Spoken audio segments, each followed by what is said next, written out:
that's what they're supposed to look like when they're working. This, unfortunately, is what they look like when they're not working.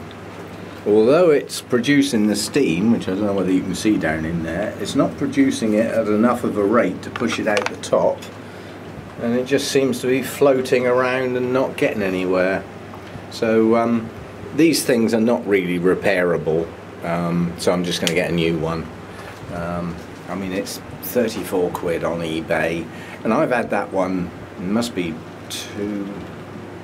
probably 2.5 years now, and although it don't get used in the winter, you know, for sort of 7 months of the year, that's on a lot of most days, and that's a hell of a lot of use for what is effectively a cheap unit.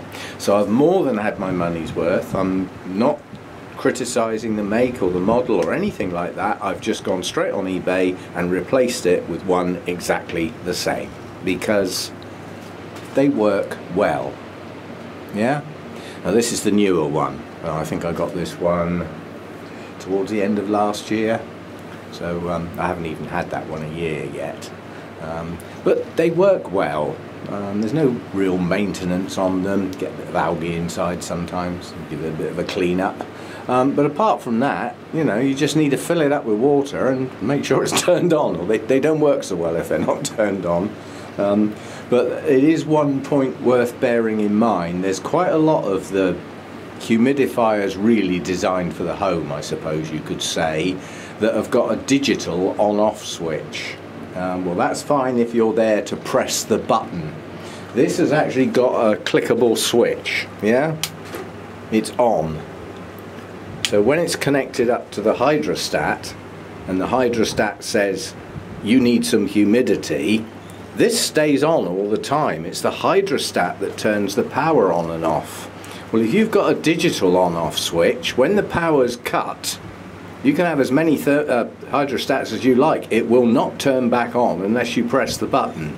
So if you're thinking of getting one of these, make sure you've got one that's got a proper on-off switch, not a digital button of any kind, or worse still, no switch at all. I have seen them. So make sure you've got one that physically you turn it on, and if the power's there, it works. The power's supplied by the hydrostat or a plug hole in the wall if you've got it permanently on. And make sure it's got one of those, or you'll have troubles. And yeah, hopefully by the end of this week the new one will arrive, because that's not good enough. Since this one packed up earlier today, I've gone from around the sort of 58–59% humidity down to 51, because there's only half the amount of humidity in here. So I need to get the new one. I say hopefully, it's not going to upset some people, but hopefully we're not going to get any more hot days this week. It is threatening to turn a little bit more overcast and cloudy, with the possibility of some rain towards the end of the week. That'll be just right for Malvern, won't it? Anyway, new piece of kit, and for once I'm not worried about having to replace a unit like that, because YouTube are going to pay for it. This is what the YouTube money's for, stuff like this, instead of coming out of Roger's wine fund. I'll have to cut down on my wine so that I can have a new humidifier. See you next time.